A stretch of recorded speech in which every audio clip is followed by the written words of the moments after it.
네, 다윗과 그의 수하 600명이 다행히도 블레셋과 이스라엘 사이에 벌어질 전쟁에 참여하지 않아도 되었죠. 그런데 그 사람들이 3일 떨어진 거리까지 갔다 온 것이죠. 3일 만에 다시 그들의 그 본거지인 시글락으로 돌아왔을 때 보니까 큰 일이 벌어진 것이었습니다.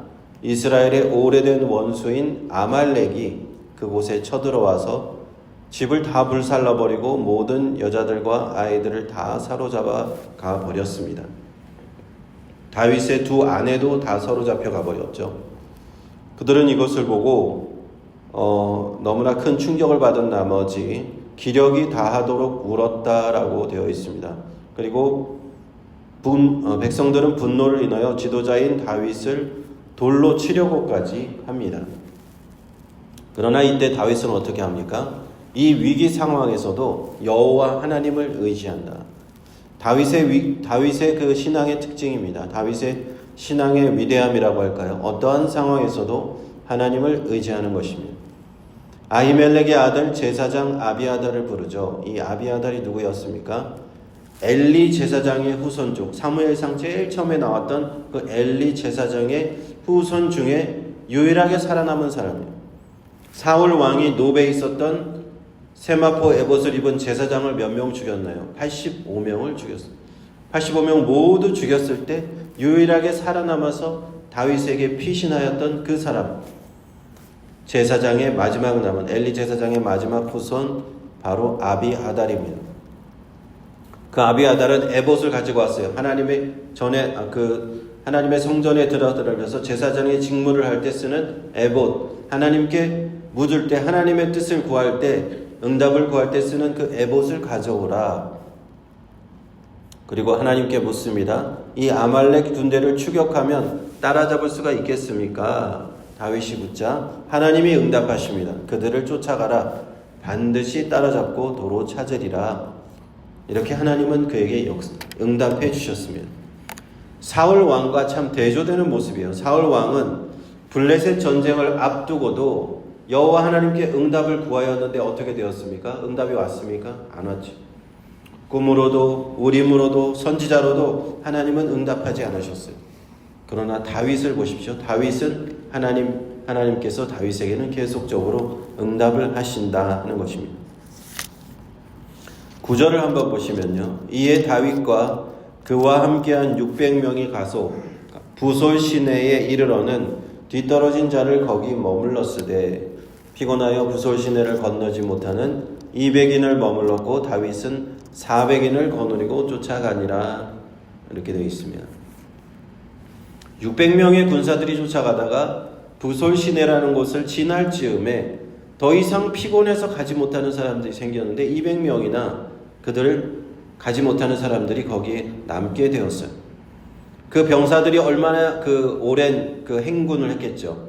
아벡이라는 곳에 갔고 거기서 다시 3일 동안 행군해서 왔는데 시글락에 와서 좀 쉬려나가 해봤는데 다시 아말렉을 잡으러 쫓아가니까 이들이 너무 지쳐서 200명의 군사들이 낙오한 것입니다. 그 낙오한 200명의 군사를 그곳에 머물러서 소유물을 지켜라 이렇게 다윗은 명령을 하고 이제 400명만 데리고 하나님의 도우심을 구하면서 갈 때에 바로 하나님께서 역사하시는 역사가 그곳에 나타나죠. 그건 무엇입니까? 애굽 소년 한 사람을 만난다는 것입니다. 이 애굽 소년이 누구였습니까? 바로 아말렉 강도 중에 한 명이 주인인데 그 주인이 버리고 간 종이 이 애굽 소년이었다. 만일 그 애굽 소년을 만나지 못했다면 어떻게 될 뻔했을까요?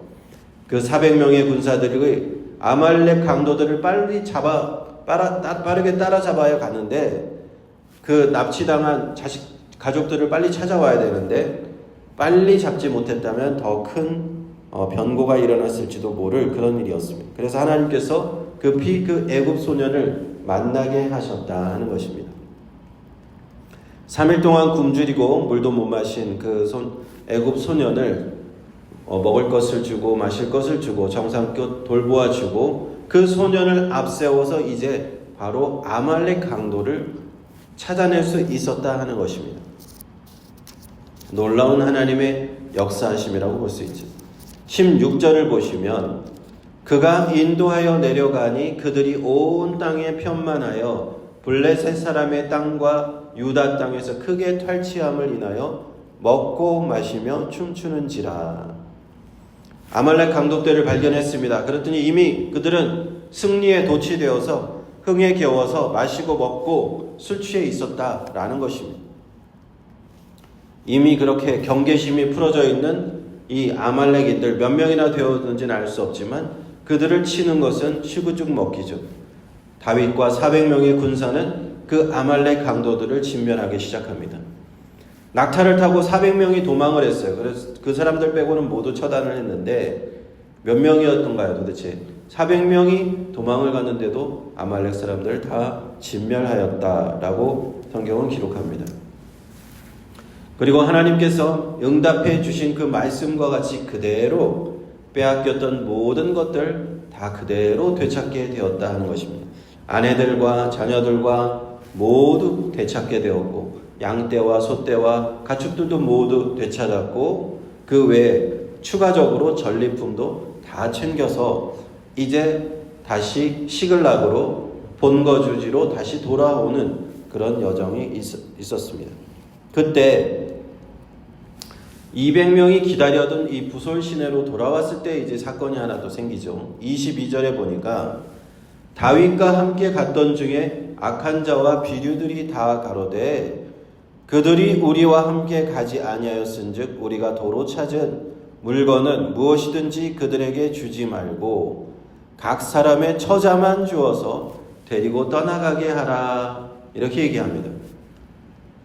악한 자와 비류들, 불량배들이죠. 이들이 기다렸던 200명에게는 물건은 주지 말자. 우리가 도로 찾은 양떼, 소떼, 전리품 이런 것은 돌려주지 말고 자기의 가족만 돌려주자. 이런 주장을 펼친 거예요. 왜냐하면 자기들이 실제 전투에 참가한 사람은 400명이었고 200명은 참가도 안 하고 여기서 앉아서 쉬고 있지 않았냐. 어떻게 똑같이 전리품을 나눠줄 수가 있느냐 라고 주장을 한 것입니다. 어떻게 보면은 논리적으로 맞는 것 같아요. 사람들이 노력한 만큼 보상을 받아야 되지 않느냐. 세상 이치는 그렇죠. 사람이 일하러 나갔으면 일한 만큼 보상을 받는 것이고 일을 안 했으면 보상을 받지 못하는 것이지. 그런데 성경은요, 이들을 뭐라고 얘기합니까? 악한 자, 비류, 불량배 이렇게 불렀다는 점을 우리가 주목해 볼 필요가 있습니다. 그 이유가 있습니다. 그 이유가 무엇일까? 바로 다음 구절에 다윗의 대답에서 그 이유를 찾을 수가 있어요.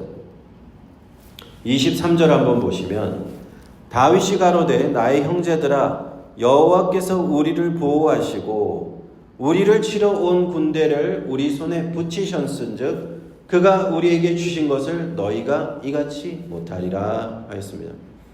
다윗의 말은 이것입니다. 아말렉 강도 때로부터 우리들의 처자식을 되찾아올 수 있었던 것, 우리가 모든 빼앗겼던 물건들, 양떼와 소떼를 다 되찾을 수 있었던 것, 우리가 잘해서 그런 거 아니다 하는 겁니다. 인간적으로 너희들 400명이 가서 너희들이 한 것 같지만 너희들이 한 거 아니다 하는 것입니다. 하나님의 하신 것이다 라는 것을 그들에게 얘기해 주는 겁니다. 인간적으로 노력과 수고했다면 너희들이 힘으로 했다면 그런 주장을 할 수 있겠지만 하나님께서 하셨기 때문에 너희들 그 주장은 틀렸다는 겁니다. 하나님께서 그렇게 되찾게 하실 수 있다는 것을 어떻게 알 수 있습니까? 첫째는 에봇을 통해서 여호와 하나님께서 그렇게 응답하셨잖아요. 되찾게 해주겠다. 둘째로 애굽 소년을 만나게 해주셨잖아요. 애굽 소년을 만나지 않았다면 되찾지 못했을 거예요. 어디로 갔는지 어떻게 압니까? 어디로 도망갔는지 어떻게 알아요? 다윗이 말하는 거 이것이 하나님의 은혜다. 우리가 너희들이 한 것 같지만 너희들이 한 거 아니다. 하나님께서 이러한 전리품 되찾은 물건들 주신 것도 하나님의 역사다. 그래서 400명 중 이 악한 자와 비류들이 전리품에 대한 욕심으로 우리가 받을 권리가 있지만 저들은 권리가 없습니다. 200명과 나누기를 거부한 것은 하나님을 생각하지 않는 그런 악한 발상이라는 거예요. 하나님의 역사하심과 하나님의 도우심을 생각하지 않는, 그러므로 악한 자와 비류라고 성경은 말하고 있는 겁니다. 그래서 다윗은 명령하기를 전장에 갔던 자나 소유물 곁에 머물렀던 자는 다 동일하게 분깃을 전리품을 나누도록 이스라엘의 대대로 규례로 삼았다 하는 것입니다. 오늘 말씀을 통해서 우리는 다윗의 신앙을 다시 한번 배울 수가 있어요. 이 위기의 순간에 다윗은 여호와 하나님의 그 말씀을 의지합니다. 하나님께 기도하고 응답을 기다렸습니다. 하나님은 다윗에게 응답하셨고 이 문제를 순조롭게 해결하도록 하나님이 역사하여 주셨습니다. 하나님께서 우리의 기도에 응답하실 때, 우리의 문제가 해결될 때 우리가 잘못을 범하기 쉬운 것은 무엇이냐? 그 은혜를 쉽게 망각한다는 것입니다. 오늘은 그러한 잘못을 성경은 뭐라고 하느냐? 악한 것이다, 불량한 것이다 라고 말씀합니다. 사람들은요, 문제가 있을 때 하나님 앞에서 기도하고 기도의 응답을 구합니다. 하나님 도와주세요. 하나님 이 문제를 해결해 주세요. 지금 자녀들을 빼앗기고 우리 아내들을 빼앗기고 물건들 다 탈취하고 우리 시글락은 다 불탔습니다. LA 지역에 지금 산불로 엄청나게 수많은 집이 불탔죠.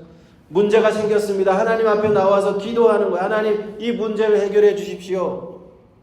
그리고 문제를 하나님께서 해결해 주시고 나면 하나님의 은혜를 싹 잊어버리는 사람들이 너무 종종 많다는 겁니다. 그리고는 이것은 내가 노력했어, 내가 수고해서 이 문제를 내 힘으로 해결했다라고 착각한다는 겁니다. 그리고 그럴듯한 논리를 가지고 내가 더 이랬으니까 하나님의 공동체에 들어와서 그 공동체를 분열시키려고 해요. 너희들은 일하지 않지 않았냐? 너희들은 놀지 않았냐? 그러면서 그 공동체 600명밖에 안 되는데 600명의 공동체를 분열시키려고 하는 그런 일들을 한다라는 겁니다. 오늘 하나님 말씀, 성경의 말씀은 악한 자와 비류들이 자신들이 더 가질 욕심으로 200명에 남아있던 자들에게 전리품을 받을 자격이 없다. 그 공동체를 분열시키는 모습 보게 된다는 겁니다. 우리는 이러한 모습들을 경계해야 됩니다. 하나님의 역사하심을 체험하고도 은혜에 감사하지 않는 모습, 내가 했다, 하나님이 하신 것이 아니다, 내가 노력과 내가 수고로 했다 착각하게 되는 그 죄악의 함정에 빠지게 되면 안 된다 하는 것입니다.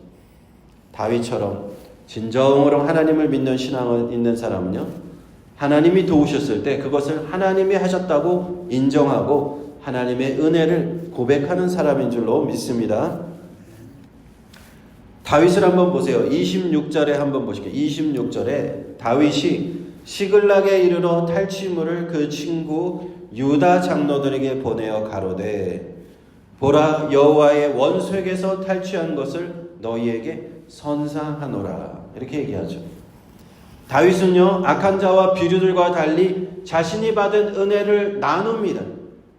이번에 탈취물을 얻었습니다. 하나님께서 도와주셔서 이 많은 탈취물을 얻었습니다. 그리고는 아마 자신에게 받은 몫이겠죠. 자신이 왕으로서 그들의 지도자로서 받은 그 모든 탈취물을 내가 갖지 않고 전혀 상관이 없는 유다 장로들에게 그 전리품을 다 보내줍니다. 은혜를 나눈다 이 말입니다. 하나님의 큰 은혜로 여호와께서 원수들에게 탈취한 것이니 선물로 당신들에게 드립니다. 이것이 다윗의 위대한 신앙입니다. 다윗은 이러한 어떻게 보면 사소하지도 않죠. 많은 전리품과 재산과 그런 것들 내가 혼자 가지려고 하지 않고 하나님의 은혜니 이것은 나누어야 마땅합니다. 내가 잃었던 것인데, 다 잃어버렸던 것인데 하나님이 다 찾게 해주셨습니다. 나는 다 이것을 받을 자격 없는데 하나님이 나에게 다 도로 주셨습니다. 이거 얼마나 감사합니까? 내가 이 은혜를 나누겠습니다. 이렇게 자신이 받은 은혜를 나눌 줄 아는 신앙을 가진 다윗. 그래서 다윗의 신앙이 위대하다는 것입니다. 그러므로 이러한 신앙을 가진 다윗을 하나님께서 이스라엘의 새 왕으로 세우신 줄로 믿습니다. 사랑하는 성도 여러분, 저와 우리 모두가 이러한 다윗의 신앙을 본받고 하나님 앞에 믿음으로 은혜를 기억하고 은혜를 나눌 줄 아는 신앙의 믿음의 사람으로 나아갈 수 있기를 주님의 이름으로 축원합니다.